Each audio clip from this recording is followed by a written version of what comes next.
SSLC ವಾರ್ಷಿಕ ಪರೀಕ್ಷಾ ತಯಾರಿ ನಡೆಸುತ್ತಿರುವಂಥ ಎಲ್ಲ 10ನೇ ತರಗತಿ ವಿದ್ಯಾರ್ಥಿ ಮಿತ್ರರೇ, ಎಲ್ರಿಗೂ ನಮಸ್ಕಾರ.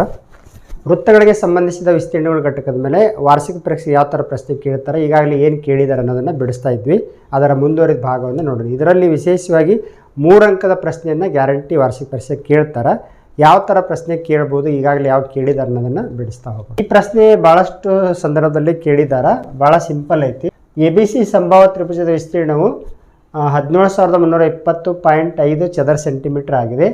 ಪ್ರತಿ ತ್ರಿಭುಜದ ಶೃಂಗಬಿಂದುವಿನಿಂದ ಕೇಂದ್ರವಾಗಿಟ್ಕೊಂಡು ಹಾಗೂ ತ್ರಿಭುಜದ ಬಾಹುವಿನ ಅರ್ಧದಷ್ಟು ತ್ರಿಜ್ಯದಿಂದ ಒಂದೊಂದು ವೃತ್ತವನ್ನು ಎಳೆದಿದೆ. ಅಂದರೆ ಒಂದು ಬಾಹು ಅಳತೆಯಷ್ಟು ಐತಿ, ಅದರ ಅರ್ಧದಷ್ಟು ತ್ರಿಜ್ಯ ಇಟ್ಕೊಂಡು ಪ್ರತಿ ಶೃಂಗಬಿಂದುವನ್ನು ಕೇಂದ್ರವಾಗಿಟ್ಕೊಂಡು ಒಂದೊಂದು ವೃತ್ತ ಎಳೆದೈತಿ. ಪ್ರತಿ ಶೃಂಗಬಿಂದುವಿನಲ್ಲಿ ಛಾಯೆಗೊಳಿಸಿದ ಭಾಗದ ವಿಸ್ತೀರ್ಣವನ್ನು ಕಂಡುಹಿಡಿಯಿರಿ. ಇಲ್ಲಿ 3 ವೃತ್ತಗಳು ಪರಸ್ಪರ ಬಾಹ್ಯವಾಗಿ ಏನು ಸ್ಪರ್ಶಿದಾವೆ, ಇಲ್ಲಿ ಸ್ಪೇಸ್ ಉಳಿದೈತಿ. ಇಲ್ಲಿ ಈ ಜಾಗ, ಇದರ ವಿಸ್ತೀರ್ಣ ಎಷ್ಟು, ಛಾಯೆಗೊಳಿಸಿದ ಭಾಗದ ವಿಸ್ತೀರ್ಣ ಎಷ್ಟು ಅಂತ ಕೇಳಿದ್ದಾರೆ.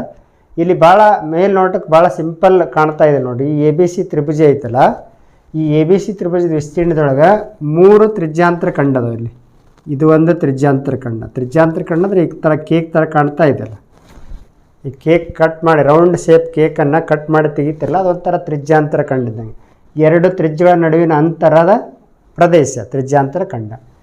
ಇದೊಂದು ತ್ರಿಜ್ಯಾಂತರ ಖಂಡ, ಇದೊಂದು ತ್ರಿಜ್ಯಾಂತರ ಖಂಡ, ಇದೊಂದು ತ್ರಿಜ್ಯಾಂತರ ಖಂಡ. ಒಟ್ಟು ABC ತ್ರಿಭುಜದ ವಿಸ್ತೀರ್ಣದೊಳಗೆ 3 ತ್ರಿಜ್ಯಾಂತರ ಖಂಡದ ವಿಸ್ತೀರ್ಣ ಮೈನಸ್ ಮಾಡಿಬಿಟ್ರೆ ನಮಗೆ ಸುಲಭವಾಗಿ ಛಾಯೆಗೊಳಿಸಿದ ಭಾಗದ ವಿಸ್ತೀರ್ಣ ಸಿಗ್ತೈತಿ. ನಾವು ತ್ರಿಜ್ಯಾಂತರ ಖಂಡದ ವಿಸ್ತೀರ್ಣ ಕಂಡುಹಿಡಿಬೇಕಾದ್ರೆ ತ್ರಿಜ್ಯ ಗೊತ್ತಿರಬೇಕು. ಯಾಕಂದರೆ θ/360 × πr².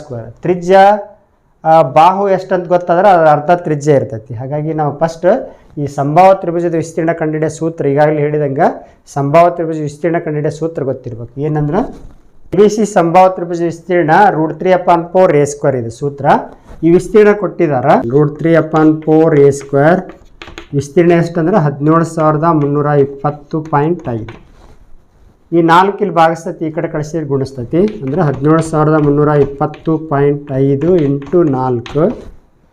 ಈ √3 ಇಲ್ಲಿ ಛೇದಕ್ಕೆ ಬರ್ತೈತಿ. √3 ಛೇದಕ್ಕೆ ಬರ್ತೈತಿ.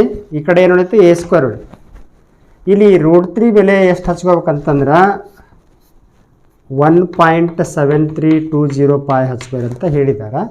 ಈಗ ನಮಗೆ ಇದನ್ನು ಸುಲಭೀಕರಿಸಿದ್ರೆ ಎಷ್ಟು ಬರುತ್ತಂದ್ರೆ a ಬೆಲೆ 200 ಬರುತ್ತೆ. a ಬೆಲೆ 200 ಸೆಂಟಿಮೀಟ್ರ್ ಬರ್ತೈತಿ. a ಬೆಲೆ ಅಂದ್ರೆ ಏನು, ಪ್ರತಿ ಬಾವಿನ ಅಳತೆ ಅಂತ ಅರ್ಥ. ಸಂಭಾವ್ಯ ತ್ರಿಭುಜದಲ್ಲಿ ಪ್ರತಿಯೊಂದು ಬಾವು ಸಮ ಇರ್ತೈತಿ. ಅಂದರೆ AB BC CA ಪ್ರತಿಯೊಂದು ಬಾವು ಎಷ್ಟು ಅಂದರೆ 200 ಸೆಂಟಿಮೀಟ್ರ್. ಈಗ ನಮಗೆ ತ್ರಿಜ್ಯ ಕಂಡು ಹಿಡ್ಕೋಬೇಕು. ತ್ರಿಜ್ಯ ಅಂದ್ರೆ ಏನು, ಈ ಬಾವಿನ ಅರ್ಧದಷ್ಟು ತ್ರಿಜ್ಯ ಅಂತ ಹೇಳಿದ್ದಾರೆ. ಹಾಗಾಗಿ ಇದ್ರ ಅರ್ಧ ಅಂದರೆ 100 ಆಕೈತಿ. ತ್ರಿಜ್ಯ 100, ಯಾಕಂದ್ರೆ ಬಾವಿನ ಅರ್ಧದಷ್ಟು ತ್ರಿಜ್ಯ ಗೊತ್ತಾಯ್ತು. ಈಗ ನಮಗೆ ಛಾಯೆಗೊಳಿಸಿದ ಭಾಗದ ವಿಸ್ತೀರ್ಣ ಕಂಡುಹಿಡಿಯೋಣ. ಛಾಯೆಗೊಳಿಸಿದ ಭಾಗದ ವಿಸ್ತೀರ್ಣ = ತ್ರಿಭುಜ ABC ವಿಸ್ತೀರ್ಣ ಮೈನಸ್ 3 ತ್ರಿಜ್ಯಾಂತರ ಖಂಡಗಳ ವಿಸ್ತೀರ್ಣ. ABC ವಿಸ್ತೀರ್ಣ 17,320.5 ಅಂತ ಗೊತ್ತಾಯ್ತು ನಮಗೆ.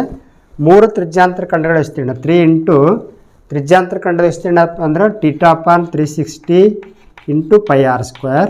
ಸುಲಭೀಕರಿಸೋಣ. 17,320.5 ಮೈನಸ್ θ ಇದ್ದಲ್ಲಿ ಎಷ್ಟಾಗುತ್ತೆ ನೋಡಿದ್ರೆ, ಪ್ರತಿಯೊಂದು ಒಳಕೋನ ಇದು ಸಂಭಾವ್ಯ ತ್ರಿಭುಜ ಅಂತ ತಿಳಿಯೋದ್ರಿಂದ ಪ್ರತಿಯೊಂದು ಒಳಕೋನ 60 ಡಿಗ್ರಿ ಇರ್ತೈತಿ. ಹಾಗಾಗಿ 60/360 × π ಅಂದರೆ ಏನು ತೊಗೊಳಕ್ಕಿದಾರೆ 3.14 ಇಂಟು ತ್ರಿಜ್ಯ 100 × 100. 61 66, 3 1 3 2 250. ಸುಲಭೀಕರಿಸಿದ್ರೆ ಏನಾಯ್ತು ಅಂದ್ರೆ 17,320.5 ಮೈನಸ್ ಇದನ್ನು ಕಂಪ್ಲೀಟಾಗಿ ಸುಲಭೀಕರಿಸಿದ್ರೆ 15,700 ಬರ್ತೈತಿ. 17,320.5 15,700 ಮೈನಸ್ ಮಾಡಿದ್ರೆ ಎಷ್ಟಾಗುತ್ತಂದ್ರೆ 1620.5 ಸೆಂಟಿಮೀಟರ್² ಆಕೈತಿ. 420.5 ಸೆಂಟಿಮೀಟರ್². 6ನೇ ಪ್ರಶ್ನೆ, ಚಿತ್ರದಲ್ಲಿ APB ಮತ್ತು AQPಗಳು ಅರ್ಧ ವೃತ್ತಗಳಾಗಿವೆ ಮತ್ತು AO = OB ಆಗಿದೆ. ಚಿತ್ರದಲ್ಲಿ ಅಂದರೆ ಈ ವೃತ್ತದ ಸುತ್ತಳತೆ 47 ಸೆಂಟಿಮೀಟರ್ ಅಂತ ಕೊಟ್ಟರೆ, ಆದರೆ ಗುರುತು ಮಾಡಿದ ವೃತ್ತದ ವಿಸ್ತೀರ್ಣ ಕಂಡುಹಿಡಿಯಿರಿ. ಛಾಯೆಗೊಳಿಸಿದ ಭಾಗದ ವಿಸ್ತೀರ್ಣ ಕಂಡುಹಿಡಿಯಿರಿ. ಸಿಂಪಲ್ ಇದೆ.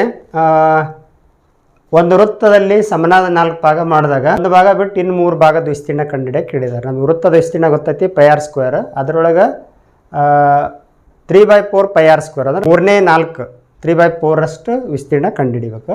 ಅದಕ್ಕೂ ಮೊದಲು ನಮಗೆ ತ್ರಿಜ್ಯ ಕಂಡುಹಿಡ್ಕೋಬೇಕಲ್ಲ. ತ್ರಿಜ್ಯ ಹೆಂಗೆ ಕಂಡುಹಿಡ್ಕೊಳ್ಳೋದು? ತ್ರಿಜ್ಯ ಕಂಡುಹಿಡಿಬೇಕಾದ್ರೆ ಇಲ್ಲಿ ಸುತ್ತಳತೆಯನ್ನು ಕೊಟ್ಟಿದ್ದಾರೆ, ಅದನ್ನು ಬಳಸ್ಕೊಂಡು ಟೋಟಲ್ ಪೂರ್ಣ ವೃತ್ತದ ಸುತ್ತಳತೆಯೊಳಗೆ ಇದು 4ನೇ ಭಾಗದ ಸುತ್ತಳತೆ ಮೈನಸ್ ಮಾಡಿದ್ರೆ ನಮಗೆ ತ್ರಿಜ್ಯ ಸಿಗ್ತೈತಿ.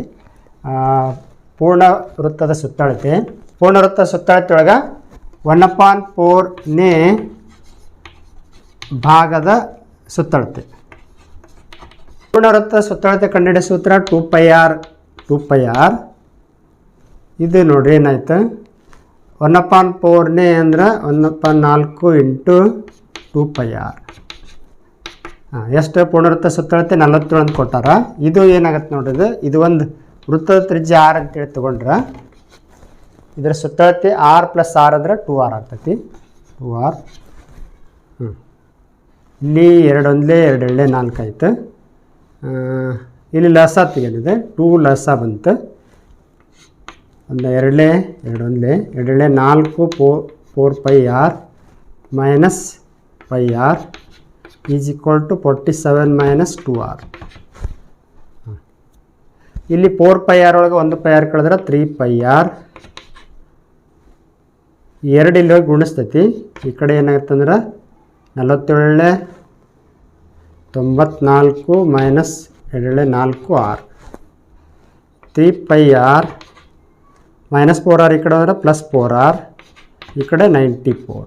ದಿಸ್ ಇಂಪ್ಲಾಯ್ಸ್ r ಕಾಮನ್ ತೆಗೆದ್ರೆ ಇಲ್ಲಿ r ಕಾಮನ್ ತೆಗೆದ್ರೆ ಏನು ಉಳಿತಿಲ್ಲಿ 3π + 4. ದಿಸ್ ಇಂಪ್ಲಾಯ್ಸ್ ಪೈ ಬೆಲೆ ಅಂದ್ರೆ 22/7. 3 × 22/7 + 4 = 94. ಇವಾಗ ಸುಲಭೀಕರಿಸಿದ್ರೆ ಏನಾಯ್ತಂದ್ರೆ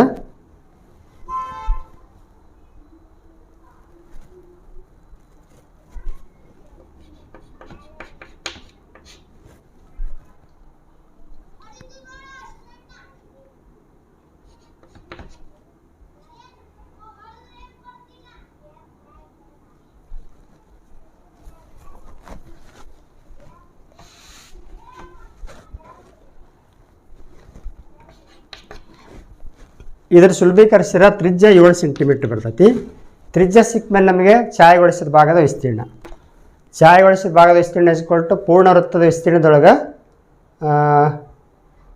ಒಂದು ಭಾಗದ ವಿಸ್ತೀರ್ಣ ಮೈನಸ್ ಮಾಡಿ. ಪೂರ್ಣ ವೃತ್ತದ ವಿಸ್ತೀರ್ಣದೊಳಗೆ -1/4 ಅಂದ್ರೆ ವೃತ್ತದ 4ನೇ ಒಂದು ಭಾಗದ ವಿಸ್ತೀರ್ಣವನ್ನು ಮೈನಸ್ ಮಾಡೋದು. ಇದನ್ನು ಸುಲಭೀಕರಿಸಿ ಏನಾಗುತ್ತೆ ಅಂದ್ರೆ 3/4 πr² ಆಕೈತಿ.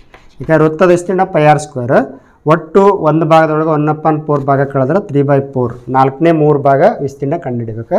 ದಿಸ್ ಇಂಪ್ಲಾಯ್ಸ್ 3/4 ಪೈ ಅಂದ್ರೆ 22/7. ತ್ರಿಜ್ಯ 7 × 7 ಒಂದು 7 ಕ್ಯಾನ್ಸಲ್. ಇದನ್ನು ಸುಲಭೀಕರಿಸಿದ್ರೆ 115.5 ಸೆಂಟಿಮೀಟರ್². ಈ ಥರ ನಾವು ಸುಲಭವಾಗಿ 3 ಅಂಕ ತಗೋಬೋದು. 7ನೇ ಪ್ರಶ್ನೆ, ಒಂದು ಚೌಕದ ಬಾಹುಗಳು 6 ತ್ರಿಜ್ಯವುಳ್ಳ ವೃತ್ತವನ್ನು ಚಿತ್ರದಲ್ಲಿ ತೋರಿಸಿರುವಂತೆ ಸ್ಪರ್ಶಿಸುತ್ತವೆ. ಛಾಯೆಗೊಳಿಸಿದ ವಲಯದ ವಿಸ್ತೀರ್ಣ 42 ಚದರ ಸೆಂಟಿಮೀಟರ್ ಆದರೆ ಆ ವೃತ್ತದ ತ್ರಿಜ್ಯವನ್ನು ಕಂಡುಹಿಡಿಯಿರಿ. ಇದು ಇತ್ತೀಚೆಗೆ ಸಪ್ಲಿಮೆಂಟ್ರಿ ಪರೀಕ್ಷೆಯಲ್ಲಿ ಕೇಳಿದಂಥ ಪ್ರಶ್ನೆ. ತುಂಬ ಸುಲಭ ಇದೆ. ಏನು ಮಾಡ್ಬೋದು ನೋಡ್ರಿ. ಏನು ಕೇಳಿದಾರೆ ಅವರು? ತ್ರಿಜ್ಯ ಕೇಳಿದ್ದಾರೆ. ತ್ರಿಜ್ಯ ಎಷ್ಟು ಅಂತೇಳಿ. ಯೂಶ್ವಲಿ ಛಾಯೆಗೊಳಿಸಿದ ವಿಸ್ತೀರ್ಣ ಕಂಡುಹಿಡಿಯಕ್ಕೆ ಹೇಳ್ತಾರೆ. ಇಲ್ಲಿ ಏನು ಮಾಡ್ಯಾರ ಅಂದ್ರೆ ಛಾಯೆಗೊಳಿಸಿದ ಭಾಗದ ವಿಸ್ತೀರ್ಣನ ಕೊಟ್ಟುಬಿಟ್ಟಾರ. ಕಂಡುಹಿಡಿಬೇಕಾಗಿರೋದೇನು? ಆ ವೃತ್ತದ ತ್ರಿಜ್ಯವನ್ನು ಕಂಡುಹಿಡಿಬೇಕು. ಅಂದರೆ ಈ ಬಾಹುವಿನ ಅರ್ಧದಷ್ಟು, ಚೌಕದ ಬಾಹುವಿನ ಅರ್ಧದಷ್ಟು. ಅದಕ್ಕೆ ನಾವು ಫಸ್ಟ್ ಏನು ಮಾಡ್ಬೋದು? ಚೌಕದ ವಿಸ್ತೀರ್ಣದೊಳಗೆ ಈ ವೃತ್ತದ ವಿಸ್ತೀರ್ಣ ಮೈನಸ್ ಮಾಡಿದ್ರೆ ನಮಗೆ ಛಾಯೆಗೊಳಿಸಿದ ಭಾಗದ ವಿಸ್ತೀರ್ಣ ಸಿಗ್ತೈತಿ. ಛಾಯೆಗೊಳಿಸಿದ ಭಾಗದ ವಿಸ್ತೀರ್ಣ ಆಲ್ರೆಡಿ ಕೊಟ್ಟಿದ್ರೆ ಅದನ್ನು ಸಬ್ಸ್ಟಿಟ್ಯೂಟ್ ಮಾಡಿ ಸುಲಭೀಕರಿಸಿದ್ರೆ 6 ಸಿಗ್ತೈತಿ. ಮೊದಲಿಗೆ ಇಲ್ಲಿ ದತ್ತಾಂಶ ಬರ್ಕೊಳ್ಳೋಣ. ಅಂದ್ರೆ ವೃತ್ತದ ತ್ರಿಜ್ಯ 6 ಆಗಿರಲಿ. ಚೌಕದ ಬಾಹು ಏನಾಕೈತಿ ಅವಾಗ? ಇದು ತ್ರಿಜ್ಯ ಆದ್ರೆ 2 ತ್ರಿಜ್ಯ ಸೇರಿ ಒಂದು ಬಾಹು ಆಗೈತಿ. ಹಾಗಾಗಿ ಚೌಕದ ಒಂದು ಬಾಹು ಅಂದ್ರೆ 2r ಆಗ್ತೈತಿ. ಇದನ್ನು ಬಳಸ್ಕೊಂಡು ನಾವು ಸುಲಭೀಕರಿಸಿದ್ರೆ ನಮಗೆ ತ್ರಿಜ್ಯ ಸುಲಭವಾಗಿ ಸಿಗುತ್ತೆ. ವೃತ್ತದ ತ್ರಿಜ್ಯ 6 ಆಗಿರಲಿ. ಚೌಕದ ಬಾಹುವಿನ ಅಳತೆ r + r ಅಂದ್ರೆ 2r ಆಗ್ತೈತಿ. ಇಲ್ಲಿ ಛಾಯೆಗೊಳಿಸಿದ ಭಾಗದ ವಿಸ್ತೀರ್ಣ ಅಂದ್ರೆ ಟೋಟಲ್ ಚೌಕದ ವಿಸ್ತೀರ್ಣದೊಳಗೆ ವೃತ್ತದ ವಿಸ್ತೀರ್ಣ ಮೈನಸ್ ಮಾಡಬೇಕು. ಛಾಯೆಗೊಳಿಸಿದ ಭಾಗದ ವಿಸ್ತೀರ್ಣ 42 ಅಂತೇಳಿ ಕೊಟ್ಟಿದ್ದಾರೆ. 42 ಈಸ್ ಈಕ್ವಲ್ ಟು ಚೌಕದ ವಿಸ್ತೀರ್ಣ ಅಂದ್ರೆ ಏನು? ಬಾಹು ಇಂಟು ಬಾಹು. ಒಂದು ಬಾಹು 2r ಆದ್ರೆ ಬಾಹು ಇಂಟು ಬಾಹು ಅಂದರೆ 2r² ಆಕತಿ. ವೃತ್ತದ ವಿಸ್ತೀರ್ಣ πr². ಸುಲಭೀಕರಿಸೋಣ. 42 is equal to 2r ಎರಡು ಸರಿ ಗುಣಿಸಿದ್ರೆ 4r² ಮೈನಸ್ πr². ಇಲ್ಲಿ r² ಕಾಮನ್ ತೆಗೆಯೋಣ. r² ಕಾಮನ್ ತೆಗೆದ್ರೆ 4 ಮೈನಸ್ π ಉಳಿತು. ಪೈ ಬೆಲೆಯನ್ನು ತುಂಬೋಣ. 42 is equal to r² into 4 minus π ಅಂದರೆ 22/7. ಇಲ್ಲಿ 42 ಈಸ್ ಈಕ್ವಲ್ ಟು r². 1 ಮತ್ತು 7 ಲಸ 7 ಬರ್ತೈತಿ. 1 7 7 1 ಏನಾಯ್ತು 4 7 28 minus 22. 42 is equal to r². 28 22 ಕಳೆದ್ರೆ 6/7. ಈ 7 ಇಲ್ಲಿ ಭಾಗಿಸ್ತೈತಿ, ಈ ಕಡೆ ಕಳಿಸಿದ್ರೆ ಗುಣಿಸ್ತೈತಿ. ಅಂದ್ರೆ r² is equal to 42 into ಈ 7 ಈ ಕಡೆ ಹೋದ್ರೆ ಅಂಶಕ್ಕೆ ಹೋಯ್ತು. 6 ಇಲ್ಲಿ ಅಂಶ ತೆಗೈತಿ, ಈ ಕಡೆ ಬಂದ್ರೆ ಛೇದಕ್ಕೆ ಬಂತು. 6 1 6 7 7 7 ಏನಾಯ್ತು 49 ಆಯ್ತು. ಈ ಸ್ಕ್ವೇರ್ ತೆಗೆದ್ರೆ ಬಲ್ಬಾಗ ಸ್ಕ್ವೇರ್ ರೂಟ್ ಆಫ್ 49 ಅಂದ್ರೆ 49 ವರ್ಗಮೂಲ 7. ಹಾಗಾಗಿ ವೃತ್ತದ ತ್ರಿಜ್ಯ r is equal to 7 centimetre.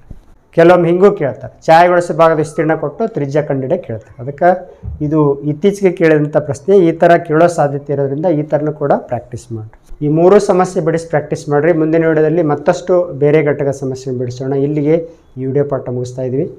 ಧನ್ಯವಾದಗಳು.